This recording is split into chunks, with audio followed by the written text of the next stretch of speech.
Om Swastiastu, halo semua. Tahun 2020 ini kita semua dikagetkan dengan adanya kejadian luar biasa yang terjadi di seluruh dunia. Ya, pandemi COVID-19. Pandemi COVID-19 sudah menginfeksi lebih dari 300.000 orang di Indonesia dan saat ini jumlah kasus aktif masih sangat tinggi. Namun tahukah kamu selain COVID-19 saat ini juga terdapat penyakit virus berbahaya lain yang menyebar dengan sangat pesat. Penyakit tersebut adalah DBD atau demam berdarah dengue. Beberapa surat kabar dan website pemerintah sudah menghimbau kita mengenai penyakit yang sudah menginfeksi lebih dari 70.000 jiwa di tahun 2020 ini. Namun popularitasnya seakan tertutup bayangan COVID-19. Peningkatan kasus dapat dilihat dari grafik kejadian DBD di Karangasem ini. Di tahun 2020 terjadi peningkatan kasus DBD pertama sejak 3 tahun terakhir dan sudah tercatat 86 kasus baru hingga bulan Mei 2020. Nah, bagi yang belum mengetahui atau lupa mengenai apa itu DBD, DBD adalah penyakit infeksi virus yang disebabkan oleh virus dengue dengan gejala berupa demam tinggi disertai adanya pendarahan, bercak kemerahan pada tubuh.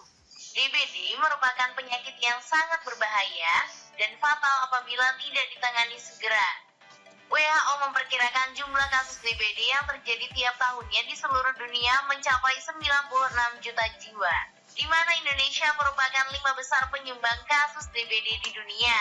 Hingga Juli 2020, tercatat kasus DBD di Indonesia sudah mencapai 71.000 jiwa. Provinsi Bali sendiri menyumbang 8% dari total kasus DBD di Indonesia dan menjadi provinsi dengan kasus tertinggi keempat di Indonesia. DBD disebabkan oleh karena infeksi virus seperti COVID-19 yang disebabkan oleh virus SARS-CoV-2. DBD disebabkan oleh virus dengue yang termasuk dalam golongan flavivirus dengan famili Flaviviridae. Virus ini memiliki bentuk menyerupai bola berdiameter sekitar 50 nm dan dibungkus 2 lapis lemak di bagian luar. Virus dengue ini memiliki 4 jenis virus yang dapat menginfeksi manusia, yaitu jenis DEN1, DEN2, DEN3, dan DEN4. Virus dengue dapat hidup dan berkembang dengan baik di dalam tubuh nyamuk jenis Aedes. Faktor utama dengue di Indonesia adalah Aedes aegypti betina di samping pula Aedes albopictus betina. Nyamuk ini memiliki ciri seperti badan kecil, warna hitam dengan bintik-bintik putih, hidup di dalam dan di sekitar rumah, menggigit atau menghisap darah pada siang hari, senang hingga pada pakaian yang bergantungan dalam kamar, bersarang dan bertelur di genangan air jernih di dalam dan di sekitar rumah, bukan di got. Gejala DBD umumnya dapat dikenali dengan keadaan panas tinggi yang tidak kunjung turun setelah diberikan penurun panas selama 3 hari. Demam atau panas ini meningkat secara tiba-tiba hingga lebih dari 38 derajat Celcius dan tidak hilang lebih dari 3 hari.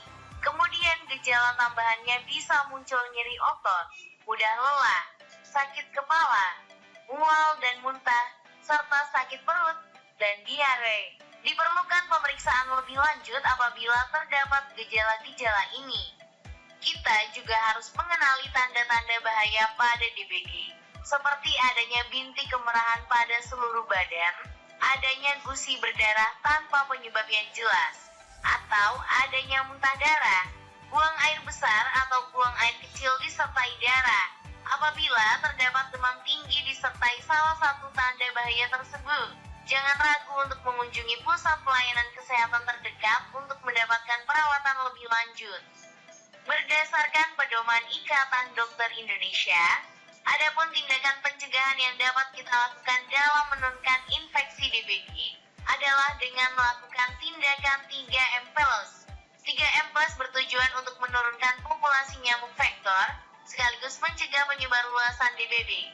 Yang pertama dari 3M+ adalah menguras tempat penampungan air, seperti bak mandi, tempat penampungan air minum, tempat minum burung, vas bunga, dan lain-lain, yang dilakukan minimal 1-2 minggu sekali.